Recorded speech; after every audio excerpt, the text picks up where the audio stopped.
係啊，幫住而家好多人都失業喎，你都嚟到呢個勞工局嗰度，究竟咩事咧？因為澳門街咧，而家咧貴樓太多啦，因為確實要削減啲貴樓，保障本地人嘅就業。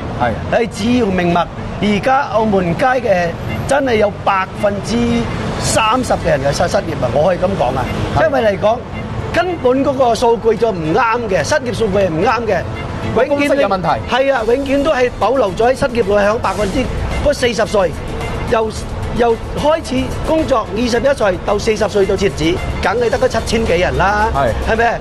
好過唔好聽，我哋講啱啱幫助嗰兩個阿公啊，我哋叫公公啦，75歲啊，仲喺做緊樓，仲係做緊建築業，75歲都要做緊建築，嗰啲都屬於係失業者啊嘛，係咪先？啱啱俾人炒咗出嚟，係啊，啱啱俾人炒出嚟啊！呢啲屬於失業者，應該要立埋係失業者，唔應該係得嗰2.幾、2.3啊！係啊，個數據有問題。我覺得要去到75歲咧，起碼5點幾啊！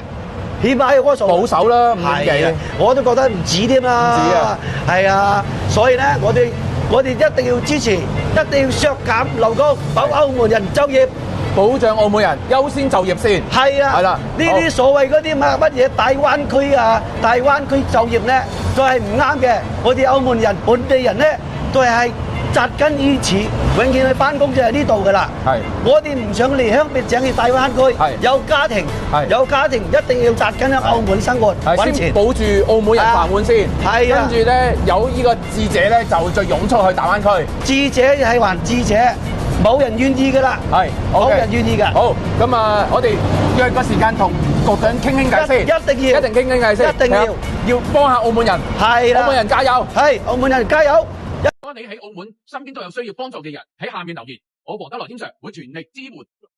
記得點讚關注。